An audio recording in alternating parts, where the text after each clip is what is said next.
우리 함께 보신 말씀은 마태복음 2장 1절부터 12절까지인데 제가 2장 2절, 7절, 8절, 10절 읽겠습니다. 유대인의 왕으로 나시니가 어디 계시냐? 우리가 동방에서 그의 별을 보고 그에게 경배하러 왔노라 하니. 7절. 이에 헤롯이 가만히 박사들을 불러 별이 나타난 때를 자세히 묻고. 9절. 박사들의 이 왕의 말을 듣고 갈새 동방에서도 보던 그 별이 문득 앞서 인도하여 가다가 악이 있는 곳 위에 머물러 서 있는지라. 10절. 그들이 별을 보고 매우 크게 기뻐하더라.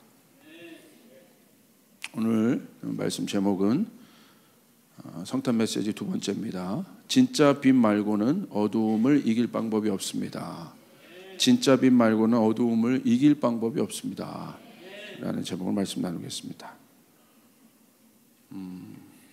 오늘 여러분 잘 아시는 것처럼 이 배경을 잘 아시죠? 오늘 마태복음 2장에 나온 등장인물들이 있습니다. 그들이 누구냐면 일명 동방박사라고 불리던 사람입니다. 우리가 동방박사하면 뭐 세 명이라고 이렇게 기억하는데 뭐 황금, 유황, 모략을 드렸기 때문에 세 명이다. 사실 세 명이라고 어디에도 나와 있지 않아요. 말씀 보세요. 어디에도 나와 있지 않아요. 그러니까 이게 동방박사 무리들인지 네 명인지 다섯 명인지 사실은 뭐 그렇게 중요한 건 아니에요. 숫자는. 근데 이분들이 누구냐? 동방이면 그 당시 우리가 알고 있던 이 페르시아 문화권에 계셨던 뭐 바벨론 그쪽에서 있던 그 당시 이제 동방이라면 그곳에 있던 분들입니다. 아주 문명이 발달되었던 곳이죠. 잘 아는 것처럼. 그래서 이 동방 박사 때 이 박사가 그 원어로 헬라어로 하면 마고스라는 뜻인데 저희 우리 드럼 치는 우리 명제 밴드 이름도 마고스예요. 마고스인데 이제 라틴어로는 마귀라는 뜻, 마귀가 아니라 할렐루야 라는 뜻인데 매직이라는 뜻의 어원입니다. 매직. 예. 그러니까 이제 여러분 또 부를 때 또 마귀야 그러시면 안 되고 매직이라는 뜻입니다. 이 마고스 이 어원에 대한 그것은 이제 성경의 한 세 군데에서 이제 우리가 바라볼 수 있습니다. 하나는 다니엘서에서 나와 있는 술객이라는 표현이 바로 이 마고스입니다. 마고스. 그리고 또 하나는 마태복음에 여러분 나와 있는 것처럼 이 박사라는 뜻. 또 하나는 사도행전 13장에 바예수라는 또 거짓 선지자, 또 점성술사가 있습니다. 이를 또 마고스라고 합니다. 근데 이 동방 박사는 우리가 좀 어떻게 이해할 필요가 있냐면 그 문화권에서 우리가 볼 때 점성술사 쪽이 좀 가깝습니다. 그러니까 하늘 천체를 관측하는 그런 사람들이었고 그러니까 전문가들이었죠. 그 당시 이제 하늘을 보고 하늘을 관측한다는 것은 이런 굉장히 중요한 어떤 잡 중에 하나였고 중요한 것이었습니다. 근데 우리가 이제 미루어할 때 이들이 별을 보고 이 별이 유대인의 왕인 줄 알았거든요. 그러니까 이들이 기다리고 있었던 특별히 관심 갖고 있었던 별이었던 거예요. 그러니까 이들이 메시아를 알고 있는 사람들, 다시 말하면 이스라엘이 믿고 있던 하나님, 이스라엘이 믿고 있던 하나님 여호와 하나님을 믿는 이방인들로 이렇게 추정들 하고 있습니다. 그래서 그들이 어느 날 하늘을 보는데 별이 뜬 것이죠. 근데 그 별이 심상치 않은 거예요. 근데 그 별이 어떤 별이냐? 여러분 말씀 2절 한번 보십시오. 유대인으로 왕으로 나시니가 어디 계시냐? 우리가 동방에서 그의 별을 봤다. 근데 별인데 이 별이 의미가 있는 거예요. 보통 별이 아닌 거예요. 이 별은 그러니까 하늘을 계속 쳐다보고 있었겠죠. 관측을 하고 있었겠죠. 근데 이 별이 상징하는 것은 무엇입니까? 유대인의 왕을 계시하는 별이다. 그래서 그들이 이 유대인의 왕이기 때문에 여러분 그 이스라엘로 오게 되는 거죠. 이스라엘로. 그러니까 이들이 별을 따라온 게 아니에요, 사실은. 우리가 생각할 때 별을 봤어요. 그 작은 빛 하나를 봤습니다. 그리고 그 별이 막 동방박사를 막 이끌어서 이렇게 왔다고 우리가 알고 있는 분들도 있는 것 같은데 말씀의 정황을 보십시오. 그렇게 온 게 아니에요. 그냥 별을 보고 유대인의 왕이기 때문에 이스라엘 그냥 온 겁니다. 먼저. 그리고 왔을 때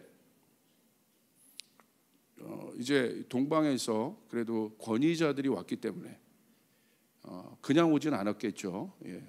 이 예물들을 준비한 거 보니까 그래도 큰 어떤 집단들을 이루며 왔던 것들로 추정이 됩니다. 그렇게 왔을 때 여러분 이것이 화제가 됐던 것 같습니다. 헤롯 왕까지 그 소식이 전해지고 3절에 이게 재밌는 반응이 있어요. 헤롯 왕과 온 예루살렘이 듣고 소동했다고 되어 있습니다. 그러니까 이게 그 당시 있었을 때 그냥 사건이 아니라 어떤 이슈들을 줬던 사건들인 거예요. 그러니까 여러분 헤롯 왕과 온 예루살렘이 듣고 소동했다고 되어 있는데 이 소동이 뭐냐? 원어로 보시면 크게 당황했다고 되어 있어요. 왜 당황했을까? 아이들이 크게 당황했다고 되어 있습니다. 근데 그 당황한 원인을 그 다음 말씀들을 보면서 우리가 알 수 있습니다. 그냥 물론 이제 그들이 당황한 원인들을 우리가 알고 있죠.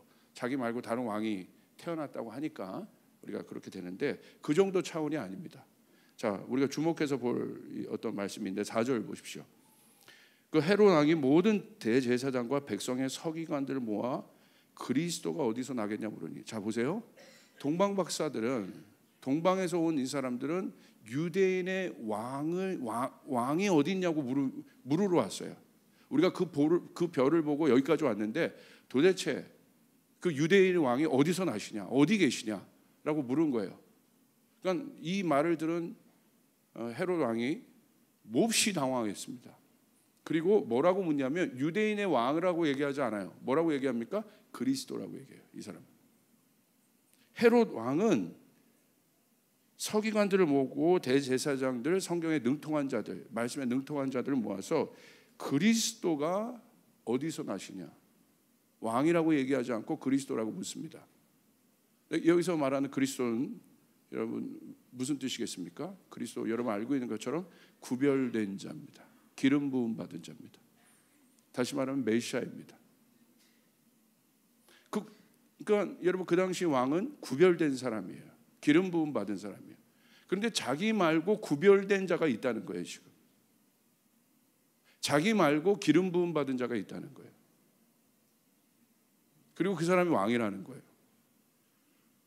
그래서 5절에 보시니까 유대 베들레헴 이르되, 사람들이 이렇게 대답합니다. 유대 베들레헴이 오니 이는 선지자로 이렇게 기록됐다.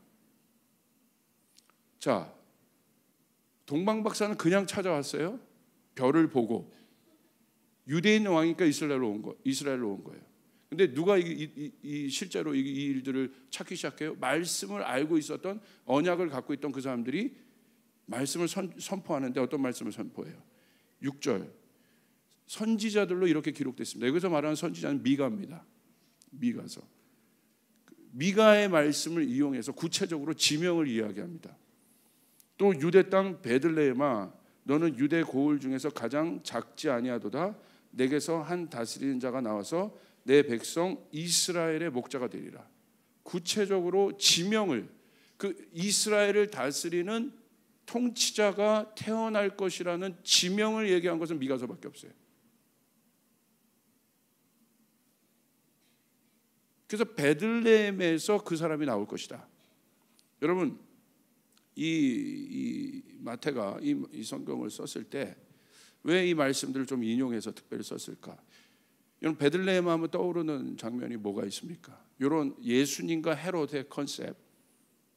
베들레헴 하면 떠오르는 그냥 거기서 기름 부음, 선택되어 기름 부음 받은 사람이 누구예요? 다윗입니다. 그러니까 다윗이 선택되어 이스라엘의 왕으로 기름 부음 받았어요. 다윗이 선택되어 이스라엘 왕으로 기름 부음 받았을 때 그 당시 왕이 누구였습니까? 사울이었습니다. 그러니까 다윗이 선택되어 기름 부음 받았다는 건 무슨 말이에요? 사울이 왕으로 있었으나 더 이상 왕의 역할을 할 수 없는 단계 지경에 이르게 된 것이죠. 그래서 하나님이 새 왕을 뽑으신 거죠. 그게 컨셉이 그 컨셉. 그러니까 다윗과 사울, 예수님과 헤롯, 이 컨셉이 중복되어 있는 거예요. 그래서 이 미가서 말씀에 그 말씀들이 지금 선포되고 있는 것입니다. 그리고 우리가 아는 것처럼 어떤 일들이 일어나냐면 이에 7절에 헤롯이 가만히 박사들을 불러 별이 나타난 때를 자세히 묻고 누가 보냅니까? 베들레헴으로 보냅니다. 그러니까 별을 따라 그들이 간 게 아니라 별을 보고 그 작은 빛을 보고 왔는데 거기 와서 일단 무조건 떠난 거예요. 떠났는데 거기서 오히려 어디로 가르쳐 주는 거예요? 베들레헴으로 가라고. 베들레헴에 그 말씀이 기록되어 있다고 가르쳐 주는 것입니다. 그래서 그들이 베들레헴으로 떠납니다. 그런데 재미있는 말씀이 거기 딱 나타나요. 9절. 박사들이 왕의 말을 듣고 갈새 동방에서 보던 그 별이 문득 앞서 인도하여 가다가 아기 있는 곳 위에 머물러 서 있는지라. 베들레헴에 갔는데 어떤 장면이 나옵니까? 동방에서 보던 그 별이 문득 거기에 서 있는 거예요. 그러니까 별들이 그들을 인도한 것이 아니라 그 별빛 하나를 보고 그 빛 하나를 보고 일단 무조건 찾아왔어요. 찾아왔고 그 여정이 시작된 것입니다. 그리고 우여곡절 끝에 이제 베들레헴이라는 곳을 알게 돼서 처음부터 베들레헴이라는 곳을 안 것이 아니에요. 그곳을 알게 됐어요. 근데 그것은 우리가 성경에 기록된 대로 그 땅은 어떤 땅이에요? 다윗이 기름 부어 그냥 장소가 아니었어요. 이미 예견된 땅. 예수님이 다윗의 자손으로 오시잖아요. 예견된 땅, 언약된 땅이었어요. 거기에 도달했는데 다시 뭐가 보인 거예요? 그 별이 보인 거예요. 그리고 그들이 기뻐했다고 되어 있어요. 이렇게. 그런데 거기서는 이제 그 자기들이 동방에서 봤던 그 별이 어디에 있습니까? 갑자기 머물러 서 있는 것입니다. 어디에? 예수가 탄생할 그곳에 머물러 서 있는 것이죠. 10절 그들이 별을 보고 매우 크게 기뻐하더라. 왜 기뻐했겠습니까? 그 별이 결국은 어디로 인도했기 때문에 그들이 보았던 유대인의 왕으로 우리의 모든 문제를 해결해 줄 왕으로 왕 앞에 그들을 인도했기 때문에 할렐루야. 그들이 기뻐한 거예요. 진짜구나. 그냥 별을 본 것뿐이에요. 그리고 유대인의 왕의 별이다 라는 추측이 있었을 뿐이에요. 물론 확신이 있었을 것 같아요. 근데 그 추측 안에 있는 확신 뭔가 사실 본 것 아니잖아요. 베들레헴이 어디인지도 알고 있는 것도 아니잖아요. 떠난 거죠. 빛을 봤기 때문에 떠난 거예요. 그들을 정확하게 베들레헴이라는 곳으로 인도해 주었고 그곳에서 그 별을 다시 발견했고 그리고 그곳에서 우리의 모든 인류의 문제를 해결할 왕이신 예수 그리스도를 만나 그들이 황금과 유향과 모략을 드려 그분을 경배할 수 있다는 것입니다. 여러분 이것은 무엇을 상징하겠습니까? 이번 성탄절날 제가 묵상하면서 하나님 성탄절날 우리가 이 말씀을 특별히 묵상하게 하셨는데 이것이 무슨 의미겠습니까? 우리에게 여러분 예수를 믿는다는 것이 무엇이겠습니까? 여러분 예수는요 참 빛이신 거예요. 결국 빛과 어둠의 전쟁이에요. 이 땅의 모든 문제들은 빛과 어둠의 전쟁인 것이에요. 주님이 빛으로 우리에게 오신 거예요. 진리의 빛으로 오신 거예요. 참 빛으로 오신 거예요. 어두움 가운데 갇혀져 있던 모든 사람들을 빛으로 비추기 위해 오신 거예요. 거짓 가운데 갇혀져 있던 모든 사람들을 비추기 위해 오신 것이에요. 묶였던 자들, 묶임, 속박 이런 것들은 다 어떤 것들입니까? 여러분 어둠의 속성들 아니겠습니까? 그들에게 우리 주님이 빛으로 오신 거예요. 근데 중요한 건 누가 이 빛을 발견했습니까? 누가 이 참 빛을 발견했습니까? 빛을 보고 따라온 자들이에요. 여러분 안에 우리 안에 어두움이 있고 어렵고 힘들고 낙망하고 힘들 때가 있습니까? 여러분 예수를 그때 내가 예수를 믿는다는 것은 무엇이겠습니까? 그냥 예수님 하면 이게 예수를 믿는 건가요? 그 예수가 내 안에서 실제가 되는 시간들이 있어요. 다시요. 그 참빛인 예수가 우리 안에 실제가 되는 시간들이 있어요. 여러분 그 빛은 진짜 빛으로 우리 안에 실제가 됩니다. 그 빛이 오는 순간 우리 안에 있는 모든 어둠의 속성들 깨지게 되어 있습니다. 다시 말해요, 언약이 실제가 되는 시간이 있어요. 그들이 빛을 봤어요. 그 빛이, 그 별은 빛을 상징해요. 그 별이 실제가 되는 시간이 있었다는 거예요. 누구에게 그 별이 실제가 되겠습니까? 별에 집중하고 있던 자들, 반복하여 그들이 별을 찾아왔다고 되어 있어요. 빛을 따라가는 자들. 여러분 그렇게 될 때 우리 안에, 예수님이 우리 안에 오늘 오셨는데, 여러분 예수님이 이 땅에 이미 오셨습니다. 할렐루야. 왕으로 우리에게 오셨습니다. 그 왕이 우리 안에 통치하는 실제가 되는 시간들이 언제냐? 우리가 그분 앞에 경배할 수밖에 없는 그때가 언제냐? 그것은 별을 보고 찾아가는 사람, 별이 아니라 빛에 집중하는 사람들입니다. 빛을 따라가야 되는 거예요. 빛의 속성대로 살아야 되는 것이에요. 그러면 반드시 참빛인 예수 앞에 우리가 서게 되는 것입니다. 발견하게 되는 것입니다. 여러분의 생각이 빛의 속성대로, 빛의 속성에 비추인 생각을 갖고 있어야 돼요. 우리의 감정이 빛의 속성에 비추인 감정들을 갖고 있어야 돼요. 그래야 예수를 만날 수 있는 것이에요.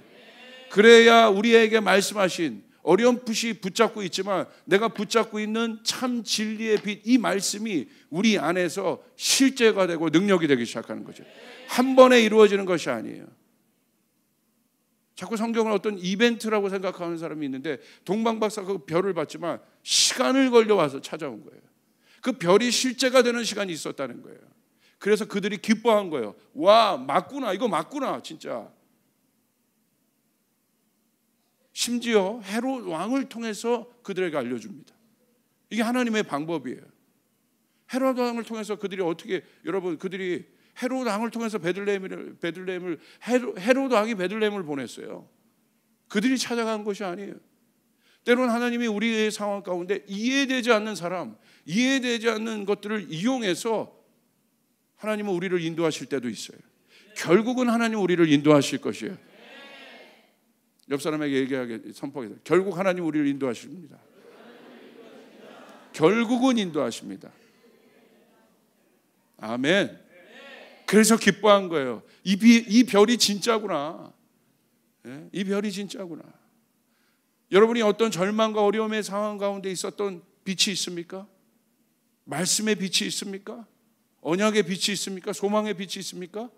그 별은, 그 빛은 반드시 실제가 될 것입니다. 할렐루야. 그것이 중요합니다. 그렇기 때문에 우리는 구체적으로 빛의 속성의 삶을 살아야 되는데, 빛을 따라가는 사람들을 살아야 되는데, 어떻게 살아야겠어요? 구체적으로 긍정적인 생각을 해야 돼요. 쫓아가겠습니다. 부정적인 생각은 하나도 도움이 안 된다. 몇 개도 도움이 안 돼요? 하나도 도움이 안 돼요. 하나도 도움이 안 돼요. 자, 실제로 여러분이 부정적인 생각을 해서 문제가 해결된다면 저는 권장합니다. 할렐루야. 저는 되게 실제적인 사람이에요. 권장합니다. 예수님이 우리 땅에 왔다는 건 실제입니다. 하나도 해결이 안 돼요. 그건 빛을 따라가는 삶이 아니에요. 어떤 어두운 가운데 있을 때에도 여러분 긍정적인 생각을 하셔야 돼요. 제가 여러분에게 말씀드렸죠? 성경은 해석하는 것이 아니라 적용하는 겁니다. 해석해서 우리에게 능력이 안 되는 거예요. 많이 알고 있으나 능력이 안 되는 거예요. 이것을 우리의 삶 가운데, 우리의 상황 가운데 갖고 들어와야 돼요. 빛이 뭐예요? 빛의 속성들이 뭐예요? 긍정적인 거예요. 밝다는 거예요. 밝아야 돼요. 사람은 밝아야 돼요. 제가 제 자녀를 볼 때 아무리 공부 잘하고 똑똑하고 여러분 뭐 예쁘게 생기고 뭐 해도 그 얼굴이 그러니까 그거 있잖아요. 어른 이게 어두운 그늘에 있는 애들이 있잖아요. 뭔가 보면 이렇게 그늘에 있고. 제가 어렸을 때 굉장히 밝았거든요. 근데요, 사실 굉장히 어두웠어요. 밝은 척한 거예요. 근데 우리 전도사님이요, 저를 보고 그러더라고요. 여자 전도사님이었는데 제 내면을 보신 분은 처음이었던 것 같아요. 어느 날 저한테 크리스마스 카드를 써주셨어요. 지훈아, 너 굉장히 밝은데 사실은 난 네 안에 있는 어두움이 보인다. 카드를 왜 이렇게 쓰시나? 네 안에 있는 어둠, 네 안에 그늘이 보인다. 그러면서 본인이 느꼈던 제 안의 그늘들을 쭉 카드에 쓰셨는데 지금 제가 어렸을 때 받았는데 아직까지 기억하고 있지 않습니까? 그때부터 제가 전도사님과 깊은 관계가 되었던 것 같아요. 그걸 볼 줄 알아야 돼요. 근데 여러분 보세요. 제가 만약에 내 자녀를 키웠는데 이렇게 어두워 보이고 볼 때마다 침통하고 막 우울하고, 이게요 사실 되게 속상한 거예요. 아무리 그 자녀가 뭘 잘해도 그 어두운 가운데 있다면 여러분 부모님들이요 그것들을 볼 때 좋은 마음을 가질 부모들이 없어요. 그러니까 여러분 정말 빛 가운데서 여러분 긍정적인 사고가 여러분 가운데 있기를 바랍니다. 밝아지는 축복이 있기를 바랍니다. 제가 저희 커버넌트에 와서 애들 보면서 느끼는, 또 우리 키즈 애들 보면서 느끼는 제일 좋은 건 뭐냐면 저희 커버넌트나 이런 데 오면요 애들이 어두웠던 애들이 밝아져요. 그러니까 이게 조증이 생겼다는 게 아니라 밝아져요. 주님의 빛 가운데 밝아져요. 표정이 밝아져요. 그래서 저희 조이풀 교회 나오면 얼굴이 예뻐져요. 밝아져요. 목사님부터 밝으면 되겠습니다. 할렐루야. 뭐 그럴 수 아니, 뭐 피곤한 그런 거 아니에요. 그냥 그 사람에게 나오는, 이게 목사가 이런 말에게서 좀 뭐하지만 기운들이 있어요. 긍정의 기운들이 있어요. 어떤 사람들은 그 옆에만 가면 나오는 뭐 침통과 부정과 이 어려운 기운. 여러분 우리는 빛 가운데 서 있어야 되는 거예요. 밝아요. 제가 이 독일에 있는 그 다름슈타트에 있는 기독교 마리아 자매 그 바슐레아 슐링크 또 여사가 있었던 그곳에 저희 가족이 오랫동안 관계되어 있었기 때문에 그분들을 저희가 오랫동안 교제했고 합니다. 그들은요 평생을 전 열방을 위해서 기도하시는 어마어마한 영적인 내공의 소유자들인데요. 자, 저분들이 저렇게 영적으로 깊다 이런 것들을 우리가 어떻게 알 수 있을까? 어떻게 알 수 있을까? 기도를 뭐 막 소나무 뿌리를 뽑으면서 오래 하고 뭐 이런 걸까? 금식을 많이 해서 막 얼굴이 막 여기 나는 내공이 있음 뭐 이렇게 써 있는 얼굴. 그게 아니고요. 저는 언제 그런 걸 보냐면 60, 70 막 이렇게 된 분들도요. 애들 같아요. 그냥 저희가 여러분 한번 제가 얘기 드렸는지 모르겠는데 저희 가족이 독일을 방문할 때 그분들이 이제 한국 분들도 거기 계시거든요. 자기 삶을 헌신해서 사시는 분들이 있어요. 저희가 이제 라면이나 이런 것들을 가지고 이렇게 갔어요. 그런 것도 잘 한국 라면 이런 거 없으니까. 또 한국에서 계셨던 독일 분, 캐나다 분들이 있어요. 근데 그분들이 그쪽으로 가셨기 때문에 철수하셨기 때문에 저희가 한국 음식을 이렇게 싸갔어요. 딱 갔는데 라면 갖고 왔다고 하니까 갑자기 거기서 포장을 뜯더니 하나님 아버지 감사합니다. 하나님 너무 감사하다. 거기서 뭐 제가 뭐 큰 선물한 것도 아니잖아요. 그냥 라면, 신라면 그거 보고 하나님 우리 같이 찬송하자고. 하나님 아버지 감사합니다. 그리고 준 사람이 민망하게 하나님 아버지 축복하소서. 평생 하루에 적어도 4-5시간씩 기도하시는 분들이고요. 어마어마한 사실 그런 분들인데 저들의 그 내공이 어디서 나타나냐? 그 밝음 가운데 어디서나. 여기 한국에 오셨을 때 이게 수녀 같은 옷을 입고 다니시거든요. 있는데 가다가 저희가 이게 감동이 돼서 이렇게 제가 헌금을 준비해서 이렇게 드린 적이 있어요. 거리에서 감사하자고. 길거리에서 갑자기 서들이 하나님 아버지 Father in thank you 막 사람들 다 쳐다보는데 하나님 아버지. 이야, 제가 너무 창피해요. 너무 창피했는데 이거구나. 여러분 감사하셔야 돼요. 기뻐하셔야 돼요. 이게 빛 가운데 부어진 거예요. 이 사람을 통해서 이분들을 통해서 열방의 문이 열리는 거예요. 이런 사람의 기도를 통해서 하늘이 열리는 거예요. 할렐루야. 기뻐하셔야 돼요. 감사하셔야 돼요. 저 따라서 한번 해보세요. 하나님 아버지 감사합니다. 하나님 아버지 감사합니다. 하늘에 계신 아버지 감사합니다. 자, 여기서 3명 감사하다고 얘기 안 해요. 이게 어려워요. 이렇게 이게 여러분, 그 사람에게 복이 갑니다. 그 사람이 빛 가운데 있는 사람. 감사하셔야 돼요. 축복하셔야 돼요. 헤롯 보십시오. 그 마음에 혼돈이 가득해요. 번민이 가득해요. 왕이지만 모든 권력이 있지만 지금 헤롯은 너무 두려워하고 있어요. 스트레스 받고 있어요. 긍정적인 사고가 안 나와요. 헤롯에서 나오는 모든 사고도 뭐예요? 계략, 거짓말, 질투, 시기심, 분노, 부정적인 것, 두려움. 결국 어떻게 됩니까? 헤롯이 결국 동방박사의 사건을 듣고 그 소식을 듣고 자기한테 오기로 했는데 안 왔거든요. 속은 거를 알고 어떻게 됩니까? 말씀해 보니까 동방박사들이 말했던 시점을 추적해서 그때를 추적해서 여러분 그 땅에 있는 모든 아이들 2살 미만의 아이들 다 죽여버려요. 헤롯이 갖고 있었던 권력, 헤롯이 힘, 헤롯이 갖고 있었던 모든 그 에너지가 어디에 쓰였습니까? 부정적인 것에, 살인하는 것에, 분노하는 것에, 파괴하는 것에 쓰였다는 것입니다. 어디에서 결정되어지는 거예요?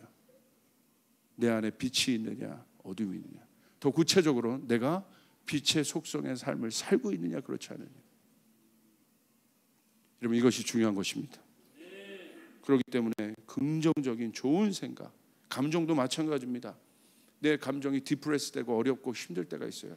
그럴 때 두면 안 돼요. 거기다 여러분 찬양이라도 드려야 돼요. 여러분 뭔가 분위기를 바꿀 수 있는 것 실제적으로 갖고 와야 돼요. 말씀을 계속해서 반복해서 듣든지 여러분 뭔가 방법을 찾으셔야 돼요. 내 생각과 내 마음과 내 감정 가운데 빛이 임하는, 빛의 속성이 임하는 것들을 연습해야 돼요. 따라가야 돼요. 그대로 두면 안 돼요. 결국은 내 안에 헤롯과 같이, 내 안에 헤롯과 이 동방박사가 다 있는 것입니다. 내 안에 다윗과 사울이 다 있는 것입니다. 내 안에 예수와 헤롯이 있는 거예요. 빛의 속성을 따라 살아야 돼요. 할렐루야. 구체적으로 긍정적으로 생각하고 좋은 감정을 갖고 어떤 상황이든지 웃을 수 있고. 할렐루야. 자, 쫓아 웃으면 복이 온다. 옛날 코미디 프로그램 제목이에요. 참 잘 지었어요. 진짜인 것 같아요. 우는 것보다 웃으셔야 돼요. 슬퍼도 웃으셔야 돼요. 그러면 뭐가 온대요? 복이 온대요. 그게 빛을 따라가는 삶이에요. 한번 웃어보겠습니다. 시작. 유치하지만 한번 해보세요. 시작. 안 웃긴 분들 저에게 나오세요. 지금 제가 겨드랑이를 좀 짚어줄 테니까 웃으셔야 돼요. 왜 이런 메시지를 줬을까? 내년에 암울한 일들이 많이 예고되고 있잖아요. 실제입니다. 이것은 빛 가운데 우리가 살아가는 이 어둠 가운데 우리가 빛의 속성을 갖고 살아간다는 것은 굉장히 중요합니다. 어둠 가운데 갇혀 있는 사람들의 특징이 있습니다. 부정적이고 질투하고 시기하고 분노하고 혼돈스러울 수밖에 없습니다. 결국 아무 해결도 볼 수 없고 볼 수 없습니다. 저는 어저께 강남 땅에서 드렸던 그 예배에 다녀왔습니다. 말씀을 전하고 왔고 또 귀한 또 연예인들 또 앞에 와서 또 찬양하고 예배하고 또 말씀 전하고 정말 추운 시간에도 제가 주일날 그 영상을 좀 보여드릴 텐데 너무 감동적인 순간이었습니다. 오랫동안 기도했는데 감사함의 메시지를 던졌습니다. 그런데 제가 왜 BY 하는지 알았어요. 왜 하는지. 이 시대 하나님이 이렇게 찍으신 아이콘 같아요. 이렇게 다윗처럼. 여러분 힙합이나 이런 쪽에 또 이 세대, 또 강남이라는 세대가 그 주인은 상징적인 것들이 있지 않습니까? 그 안에 겉은 화려하지만 그 속은 질투, 분노, 시기심, 어두움 이런 것들이 점철되어 있지 않습니까? 욕망, 야망. 성공이란 개념도 다 다르고. 그곳에서 어떻게 저 친구가 저렇게 영향력 있는, 쉽게 말하면 영향력 있는 빛의 삶을 살 수 있을까?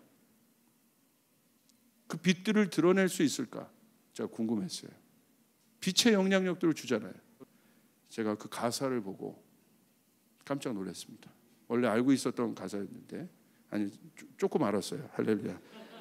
근데 어저께 그 강남 땅 한복판에서 이 노래를 그 친구가 부르는데, 야, 그냥 나오는 게 아니구나. 저 에너지가, 저 안에 있는 생명의 에너지가, 저 안에 있는 생명의 에너지가 말씀이 생명의 에너지가 되는데 그것이 바깥으로 이게 발산되는 것이 그냥 나오는 것이 아니구나. Forever이라는 랩이 있는데 거기에 여러 가사, 이게 랩이요. 그 친구가 썼던 랩이 제가 복사를 했는데 이만큼이야. 두 장인데 가사가요 웬만한 설교 이상이에요. 저도 설교하는 사람이기 때문에 알잖아요. 어떤 고민하면서 썼는지, 이 친구가 뭘 발산하고 싶은지, 그 안에 있는 예수를 어떻게 발산하고 싶은지. 그냥 내가 성공한 래퍼가 아니라 그 안에 있는 예수가 어떻게 이 친구에게 드러나고 있는지. 제가 보니까요, 제가 몇 가지 가사만 읽어드릴게요. 단순히 내 바지 주머니가 두꺼워지는 게 아니야. 저도 연습하면 할 수 있어요. 아직 근데 그냥 오늘은 제가 읽어드릴게요. 내 위치는 많이 변했지만 나는 여전해. 나는 일시적인 세상의 것으로 움직여지지 않아. 영원의 것을 영원히 따라. I want to follow eternal. 자, 또 24신 난 매달 11조 봉투에 100만 원을 100장씩 넣을 거야. 주머니 안으로부터 회사 없이 불린 나의 몸. I'm so independent. 모든 집중과 관심, 명예와 돈 전부 챙겨. 현재 난 꿈나무들의 롤 모델. 근데 얘들아, 나는 저걸 따라가지 않아. 더 가치 있는 걸 바라보지. 영원한 걸 따라가렴.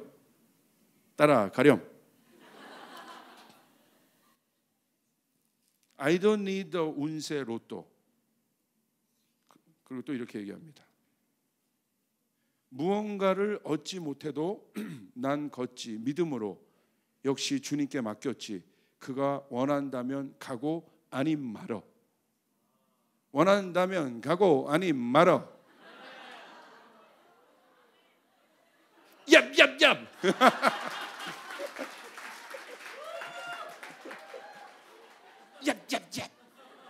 이거 한번 제가 해보고 싶어요. 일산 소리 질러. 자, 강남 소리 지르니까 막 소리 지르더라고요. 기가 막히지 않아요? 이거 세상 속에서 던지고 있는 메시지예요. 내 무언가를 얻지 못해도 난 걷지 믿음으로. 역시 주님께 맡겼지. 그가 원한다면 가고 아님 말어. 할렐루야. 그 안에 있는 빛의 속성, 긍정의 메시지를 보십시오. 이 땅이 뭐 심판될 것이다, 뭐 할 것이다. 여러분, 이거 하나님의 속성 아니에요. 똑바로 하세요. 이 땅에 뭐가, 여러분 속지 마십시오. 거짓 선지자들의 메시지예요. 절대 하나님은 그러지 않으세요. 주님이 다시 심판을 오시기 전까지는 은혜의 시간들이에요. 할렐루야. 빛으로 비춰야 되는 거예요. 빛이 비춰지면 어둠은 떠나게 돼 있는 거예요. 빛이 어둠을 이기게 되는 거예요. 그리고 마지막에 이 가사에 제가 꽂혀서 제가 이 말씀을 준비했는데 이것까지 가게 되더라고요. 아름다운 이 시간을 나는 이곳의 부정적 에너지에 집중하지 않아. 나는 이곳의 부정적인 에너지에 집중하지 않아. 할렐루야. 그곳에 있는 얼마나 많은 부정적인 에너지들이 있습니까? 근데 뭐라고 선포하고 있는 거예요? 자기 안에 건 결단이에요. 선포하는 것입니다. 나는 이곳의 부정적 에너지에 집중하지 않는다. 그래서 이 친구가 그 위에서도 가식이 없더라고요. 좀 목사니까 그런 걸 좀 볼 줄 알잖아요. 저 꾸미고 있구나. 저 영적으로 문제가 있네. 멘트 몇 개 들어보면 알거든요.